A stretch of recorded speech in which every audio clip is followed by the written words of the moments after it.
Hello friends, welcome to our YouTube channel 24/7. আজি আপোনালোকলৈ লৈ আহিছো আসাম পুলিচ স্পেশাল ক্লাস 13 আৰু ইয়াতে কেইটামান প্ৰয়োজনীয় প্ৰশ্ন লৈ আহিছো আপোনালোকৰ বাবে আৰু আমাৰ চেনেলটো আপোনালোকে চাই থাকিব এনে ধৰণৰ আমি স্পেশাল ক্লাস দি থাকিম আপোনালোকলৈ গতিকে পলম নকৰাকৈ আজিৰ ভিডিওটো আৰম্ভ কৰো প্ৰথম প্ৰশ্নলৈকে আগবাঢ়িছো Which edition of Khelo India was held in Guwahati from January 10 জানুৱাৰীৰ 10 তাৰিখৰ পৰা খেলো ইণ্ডিয়াৰ যি হৈছিলে গুৱাহাটীত আৰু এই খেলো ইণ্ডিয়াৰ কিমান নম্বৰ এডিশনটো অনুষ্ঠিত হৈছিলে আৰু ইয়াৰে চাৰিটা এডিশন দিয়া আছে ইয়াৰে শুদ্ধ উত্তৰ হৈছে অপচন সি থাৰ্ড এডিশন আৰু ইয়াৰ লগত জড়িত কেইটামান তথ্য দিব বিচাৰিছো ইয়াতে প্ৰথম যি ৰেংক পাইছিলে হেয়া আছিলে মহাৰাষ্ট্ৰ আৰু অসমে 7 নম্বৰ ৰেংক পাইছিলে ইয়াতে আৰু ইয়াত টোটেল টিম পাৰ্টিসিপেট কৰিছিল 37টা আৰু ইয়াত টৰ্চ বিয়াৰ অৰ্থাৎ শিখা লৈছিলে হিমা দাসে আৰু ইয়াৰ পিছৰ যেটো এডিশন ফোৰ্থ এডিশনটো হ'ব হেয়া হ'ব হাৰিয়ানাত গতিকে ইম্পৰ্টেন্ট ইনফৰমেশন এখিনি মনত ৰাখিব এতিয়া হো দ্বিতীয় প্ৰশ্নলৈকে Where the 50th annual meet of World Economic Forum was held World Economic Forumৰ 50 number যেটো annual meet আছে আৰু হেতু কোট অনুষ্ঠিত হ'ব ইম্পৰ্টেন্ট কোৱেশ্চন আৰু ইয়াৰে শুদ্ধ উত্তৰ হৈছে অপচন এ ডাভোস আৰু ইয়া আছে সুইজাৰল্যান্ডত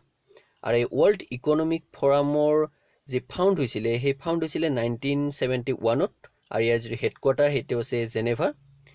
আৰু এইবাৰ যেটো ক্ৰাইষ্টেল এৱাৰ্ড দিছে ক্ৰাইষ্টেল এৱাৰ্ডটো ঘোষণা কৰে ওয়াৰ্ল্ড ইকোনমিক ফোৰামে আৰু সেই এৱাৰ্ডটো দিছে দীপিকা পাডুকনক ইয়াৰ আগৰ ভিডিও এটাত মই উল্লেখ কৰিছিলো এই কথাটো এতিয়া 3 number প্ৰশ্নলৈকে What is the rank of India in WEF Global Social Mobility Index 2020 World Economic Forum যেটো Global Social Mobility Index 2020 তাত ইন্ডিয়াৰ ৰেংক কিমান ইম্পৰ্টেন্ট প্ৰশ্ন আৰু ইয়াৰ শুদ্ধ উত্তৰ 76 অপচন ডি আৰু ইয়াৰে প্ৰথম স্থানত আছে ডেনমাৰ্ক মনত ৰাখিব এতিয়া হো 4 number প্ৰশ্নলৈকে Which country recently exist from European Union গুৰুত্বপূৰ্ণ প্ৰশ্ন ইউৰোপিয়ান ইউনিয়নৰ পৰা ৰিসেন্টলি কোনখন কাউন্ট্ৰি বাহিৰ হৈছে আৰু ইয়াত চাৰিখন কাউন্ট্ৰি দিয়া আছে ইয়াৰে শুদ্ধ উত্তৰ ইংল্যান্ড অপচন বি আৰু ইয়াতে আপোনালোকক এটা তথ্য দিছো যে ইউৰোপিয়ান ইউনিয়নৰ পৰা যেটো ইংল্যান্ডে ওলাইছে হেতুক সমুকৈ ব্ৰেক্সিট বুলি কোৱা হয় আপোনালোকে নিউজত এই নামটো শুনিছিলে আৰু এই ইউৰোপিয়ান ইউনিয়নৰ টোটেল 27 মেম্বাৰ আছে আৰু এখন এস্টাবলিশ হৈছিলে 1993 1st নৱেম্বৰ আৰু ইয়াৰ যেটো হেডকোয়াৰ্টাৰ হেতু আছে ব্ৰুসেলছ বেলজিয়াম এতিয়া 5 number প্ৰশ্নলৈকে National Girl Child Day is celebrated on which day গুৰুত্বপূৰ্ণ প্ৰশ্ন National Girl Child Day টো কোন তাৰিখে পালন কৰা হৈছে আৰু ইয়াৰে শুদ্ধ উত্তৰটো হৈছে অপচন ডি 24 জানুৱাৰী এতিয়া হো 6 number প্ৰশ্নলৈকে Which states tableaux own the Republic Day parade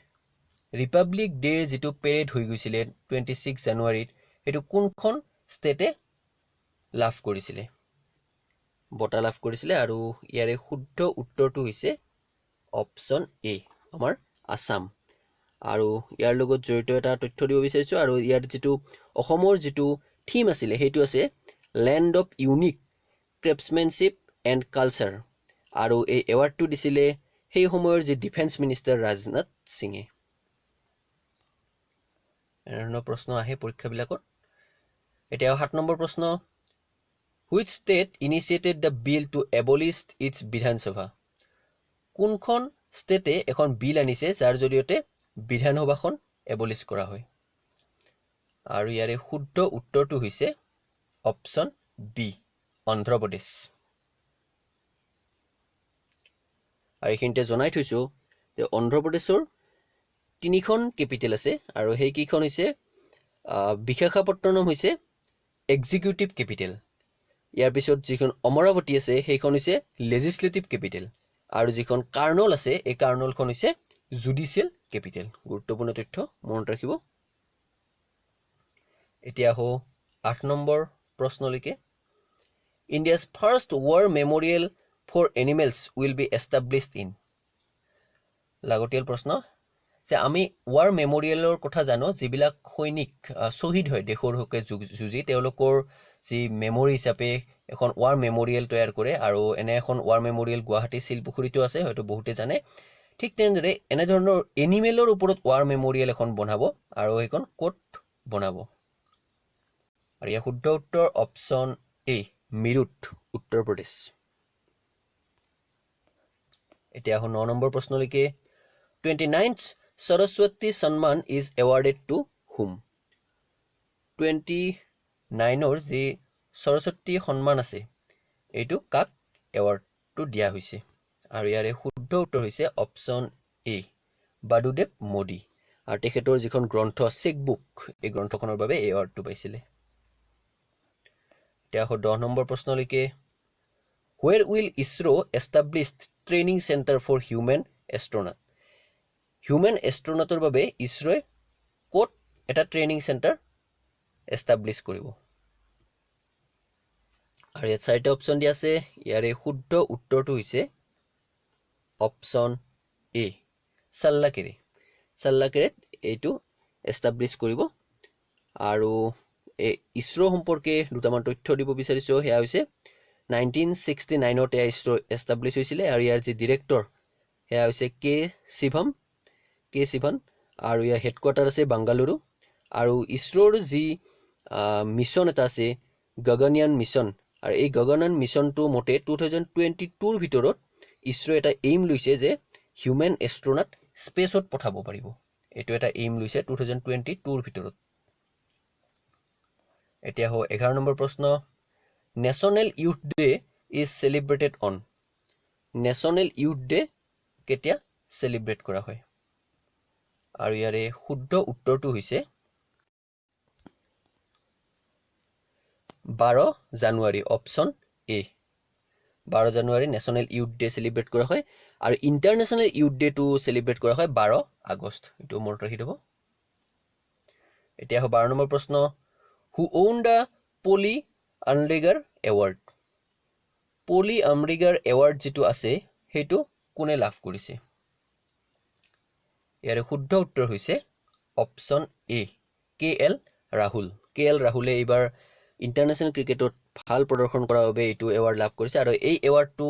সবতকৈ বেছি পৰিমাণে লাভ কৰিছে বিৰাট কোহলি 5 বাৰ লাভ কৰিছে তেখেতে আৰু এই এৱাৰ্ডটো দিয়ে BCCI এতিয়া 13 নম্বৰ প্ৰশ্নলৈকে which city rank top in স্বচ্ছ সিটি ৰেংকিং স্বচ্ছ সিটি ৰেংকিঙত টপ কোনখন সিটিয়ে লাভ কৰিছে ৰিসেন্টলি নিউজত আপোনালোকে দেখিছিলে আৰু ইয়াৰ শুদ্ধ উত্তৰটো হৈছে অপশ্যন এ ইন্দোৰে টপ লাভ কৰিছে আৰু সেকেন্ড স্থান লাভ কৰিছে ৰাজকোট